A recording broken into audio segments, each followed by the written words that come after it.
आगे बढ़ते हैं। Tax incentive. Tax incentive tax incentive भी गवर्नमेंट ने क्या किया है, प्रोवाइड किया है। किसको? स्टार्टअप्स को टैक्स इंसेंटिव्स भी प्रोवाइड किया है। Income tax exemption on profit under section 80 IAC of Income Tax Act. The Interministerial Board of Certification is board set up by Department for DPIIT ने क्या किया है? DPIIT ने department for policy of industry and internal trade ने क्या किया है? एक inter ministerial board of certification को सेटअप किया गया है जो वैलिडेट करता है स्टार्टअप को for granting tax related benefit.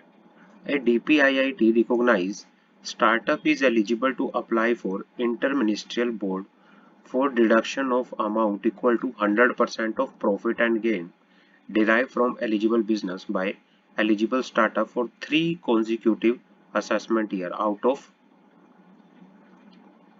10 years beginning from the year in which eligible startup is incorporated। मतलब इनको 3 years के लिए फुल क्या होगी, एग्जम्पशन मिलेगी टैक्स के अंदर, 100% एग्जम्पशन। 3 साल के लिए, 10 सालों में से 3 साल में इनके पास किसी तरह का कोई टैक्स नहीं लग सकता। Tax exemption of on investment above fair market value.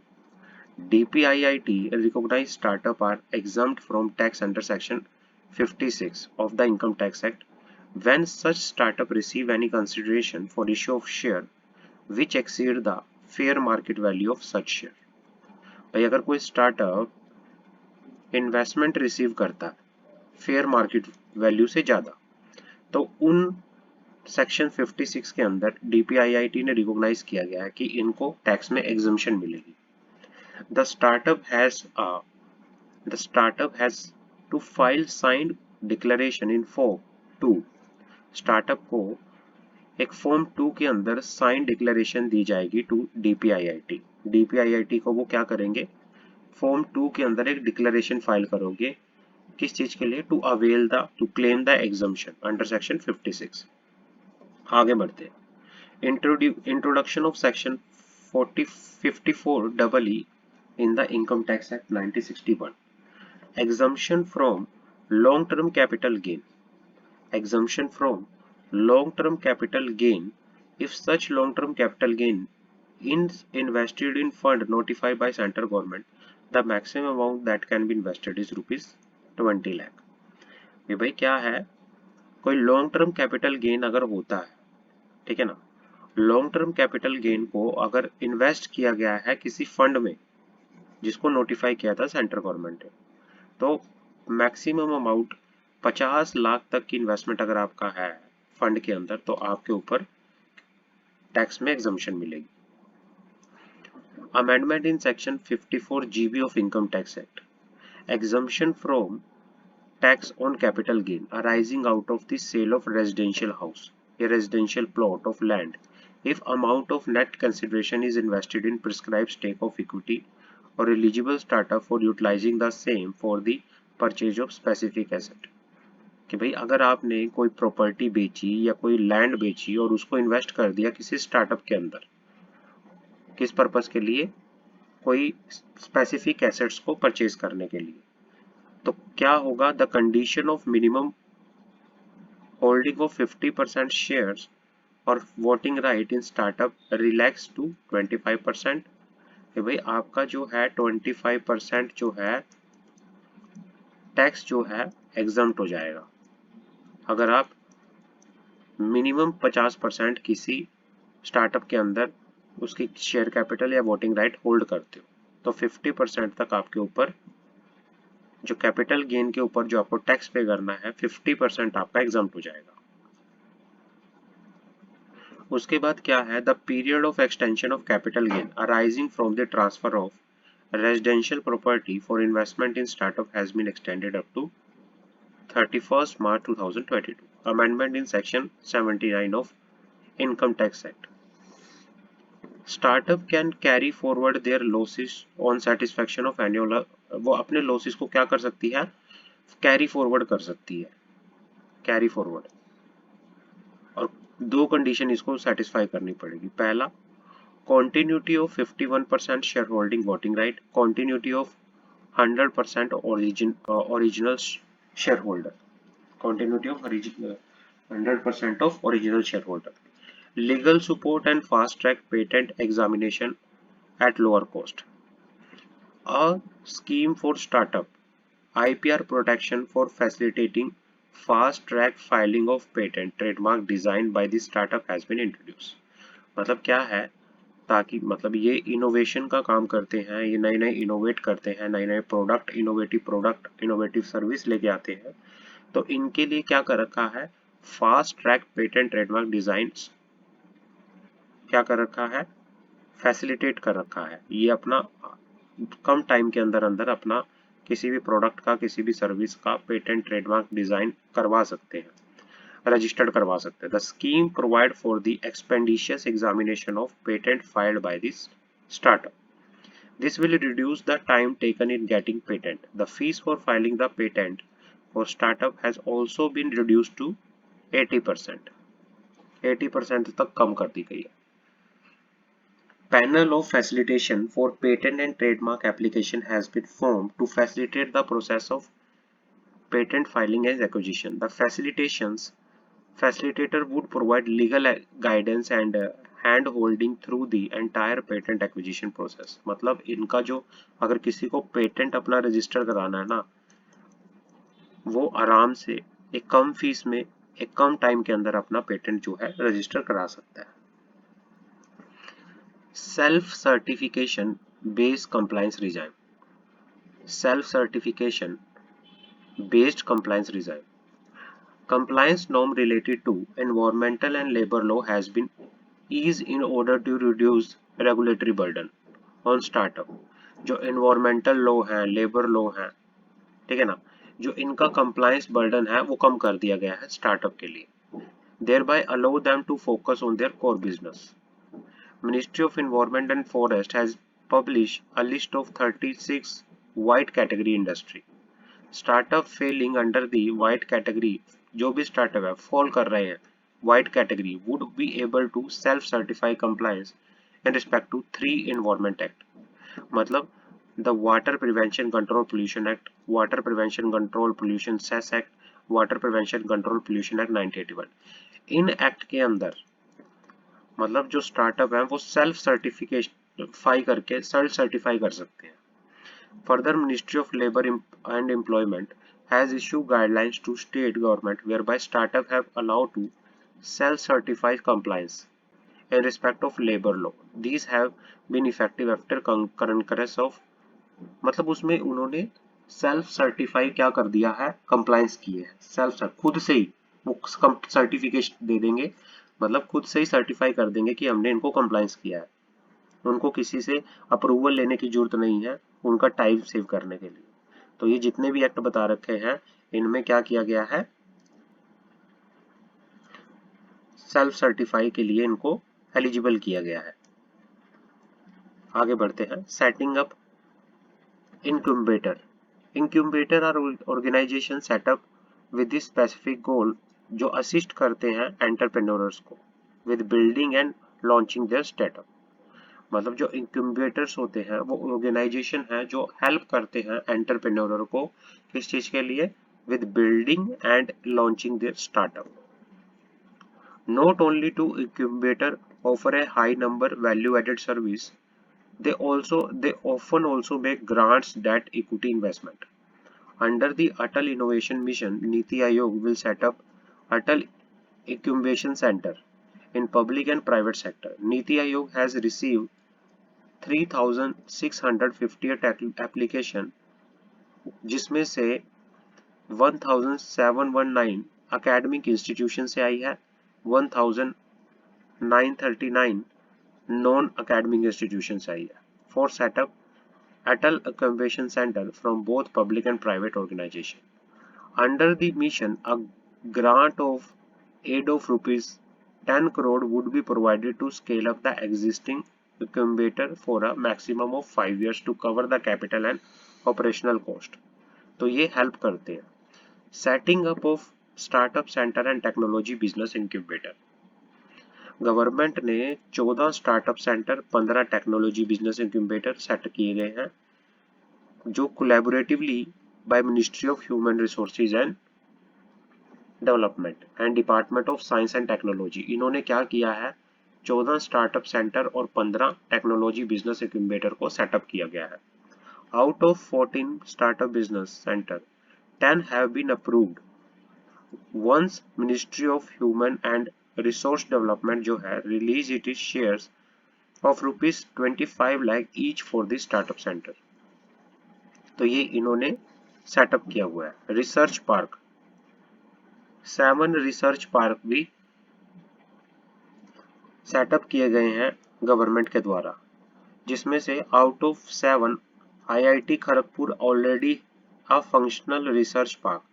Further DST department of science and technology establish a 1 research park at IIT Gandhinagar and remaining 5 setup जो हैं वो कहाँ किए गए हैं, shall be set up bye ministry of human resources development at IIT Guwahati, IIT Hyderabad, IIT Kanpur, IIT Delhi, IISc Bangalore.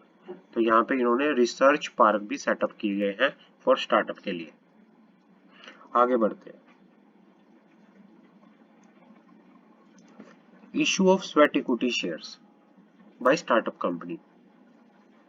With the amendment, the company share capital and debenture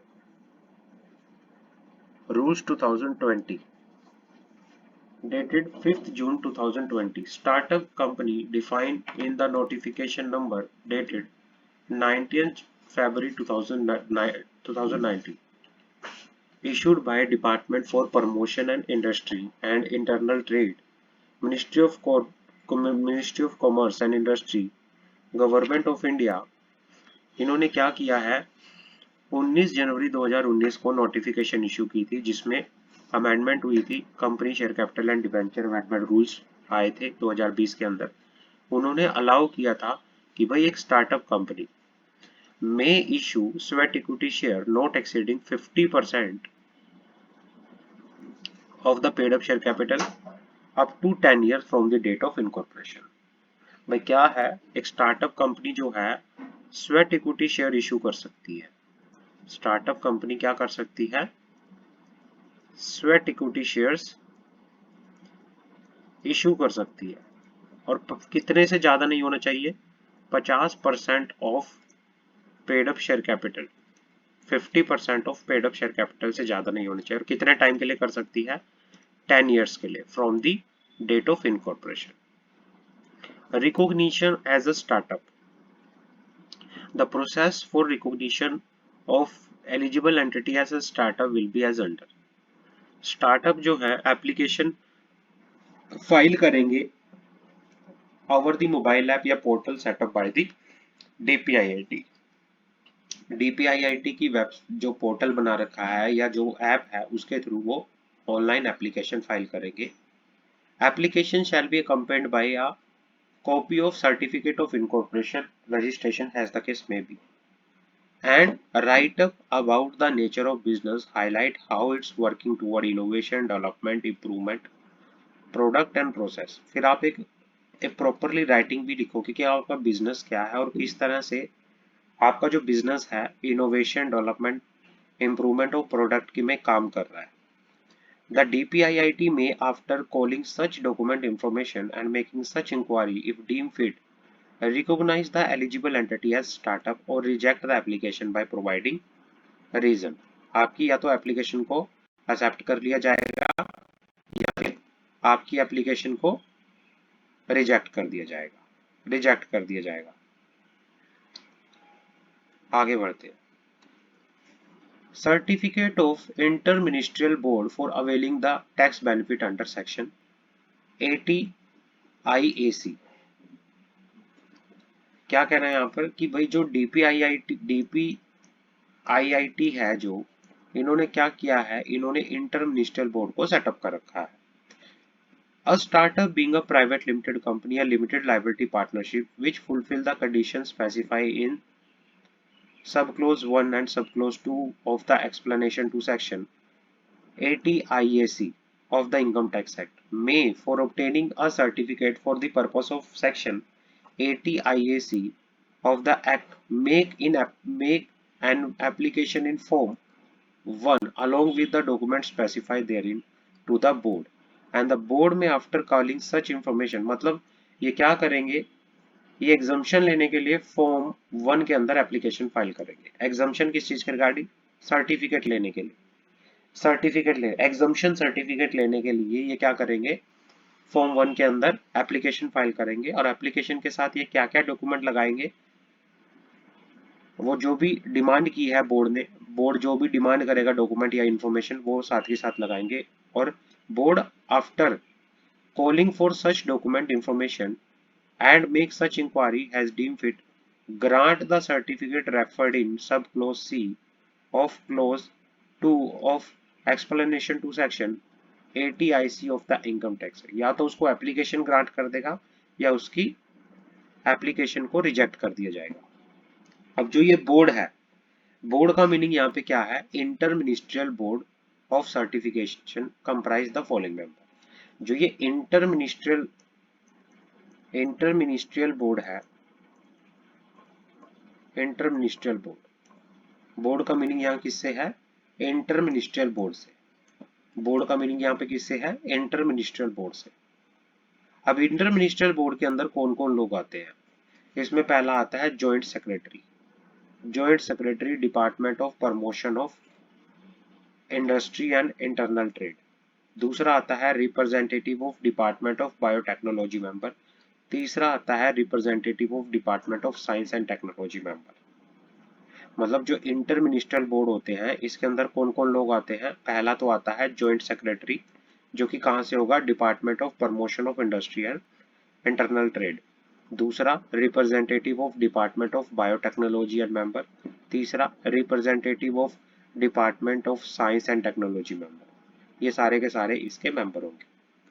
अब eligibility जो होती है, एग्जाम्पशन, आपको अगर एग्जाम्पशन लेनी है तो एलिजिबिलिटी क्या है उस चीज के लिए, पहला तो आप entity should be recognise as startup, एक स्टार्टअप एंटिटी ही एग्जाम्पशन ले सकती है अंडर सेक्शन ATIAC के अंदर। ओनली प्राइवेट लिमिटेड कंपनी या limited company, limited liability partnership is eligible for the tax exemption under section ATIAC। Startup should have been incorporated after 1st April 2016। जो startup है 1 अप्रैल 2016 के बाद क्या होने चाहिए, इनकॉर्पोरेट होने चाहिए। आगे बढ़ते हैं, tax exemption under section 56 of income tax act. Section 56 के अंदर क्या टैक्स बेनिफिट है, post getting in recognition as startup may apply for angel tax exemption. जैसे ही आप एक एज अ स्टार्टअप अपने आप को रिकॉग्नाइज करवा लोगे, आप एंजल टैक्स एग्जम्पशन के लिए अप्लाई कर सकते हो। Eligibility criteria for tax exemption under section 56 of income tax act. क्या एलिजिबिलिटी क्राइटेरिया है वो बात कर लेते हैं। Approval for the purpose of close 7B of the subsection 2 of section 56 of the act as follow. A startup shall be eligible for notification under clause 2 of proviso to section this. Section 56 के अंदर exemption लेने के लिए क्या क्या condition उसे follow करनी पड़ेगी। पहले तो it has been recognised by the DPIIT as a startup. Aggregate amount of paid up share capital and share premium of the startup after issue or proposed issue of share if any does not exceed 25 crore rupees। मतलब उसकी paid up share capital and share premium account 25 crore से ज्यादा नहीं होना चाहिए। Provided that in computing the aggregate amount the share capital the amount of paid up share capital and share premium account of 25 crore in respect of share issued any of the following person shall not be included। अगर आपने इन persons को share issue कर रखे हैं तो ये 25 करोड़ की limits में काउंट नहीं होंगे। पहला, अगर आपने कोई शेयर्स नॉन रेजिडेंट को इशू कर रखे हैं, या किसी वेंचर कैपिटल कंपनी या वेंचर कैपिटल फंड में दे रखे हैं तो ये क्या हो गए, ये काउंटर होके यहाँ पर नहीं चलेंगे। आगे बढ़ते हैं। Provided further that consideration received by the startup consideration received by the startup for share issue or proposed to be issued to a specified company shall also be exempt and shall not be included in the computing the aggregate amount of paid up share capital and share premium account of 25 crore। मतलब क्या कहना चाह रहे हैं यहाँ पर, भाई कोई भी कंसिडरेशन रिसीव्ड किया गया है किसके द्वारा, स्टार्टअप के द्वारा, फॉर इश्यू ऑफ शेयर या propose to be issue of share, वो भी क्या है, एग्जम्प्ट होगा, वो भी क्या होगा, एग्जम्प्ट होगा।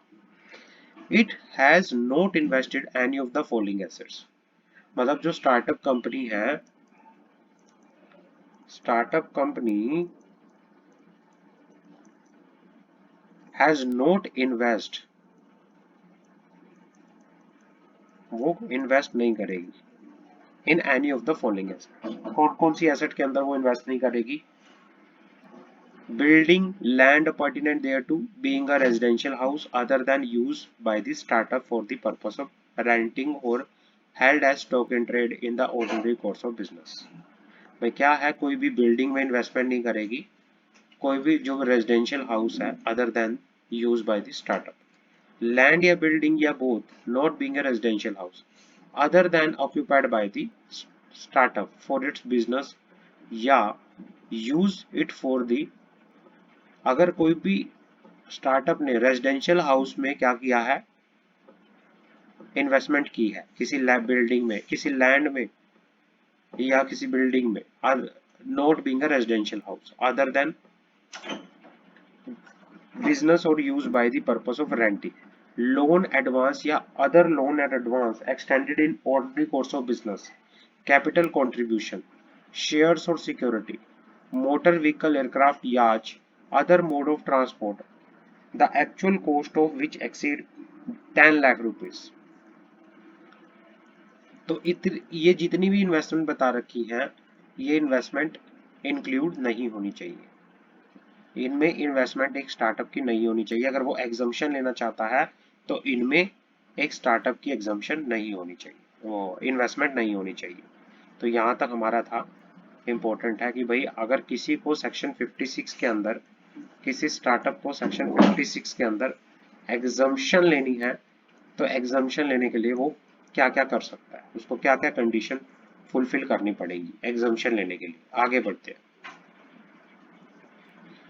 Indian state with startup policies, Indian state with startup policy, state have a vital role to play in promoting startup ecosystem. One of the core strengths of India lie in its diversity, lending to enormous opportunity for cross learning from each other. Only 4 state government were actively support startup before their launch of startup through a startup India policy। चार government जो है, चार state government जो startups को क्या कर रही हैं, सपोर्ट कर रही हैं।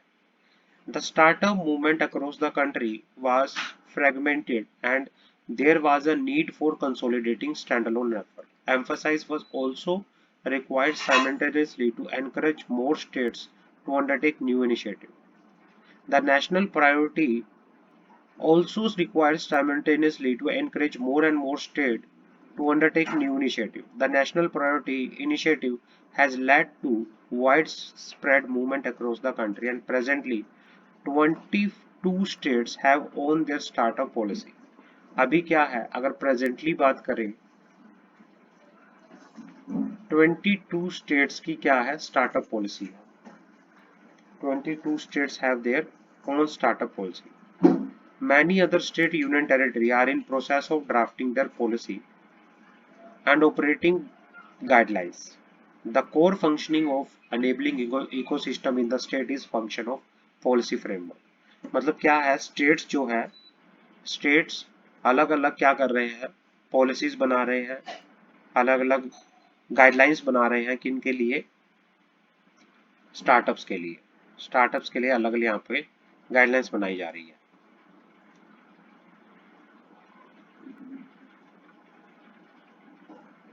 ये इम्पोर्टेंट नहीं है, तो ये नहीं करेंगे क्योंकि ये एग्जाम के लिए इम्पोर्टेंट नहीं है। स्टार्टअप रैंक वाला एग्जाम के लिए इम्पोर्टेंट नहीं है। काट देना आप, स्टार्टअप रैंक वाला जो है एग्जाम के लिए इम्पोर्टेंट नहीं है, आप इसको काट भी सकते हो। This is not relevant for exam.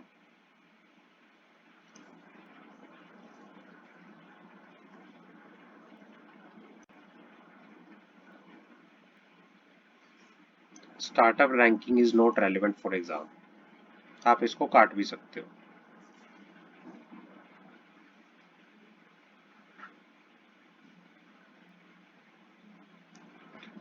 आज के लिए इतना ही करेंगे इसमें। नेक्स्ट क्लास में हम इस चैप्टर को फिनिश कर देंगे। आज के लिए इस क्लास में इतना ही है। Thank you so much.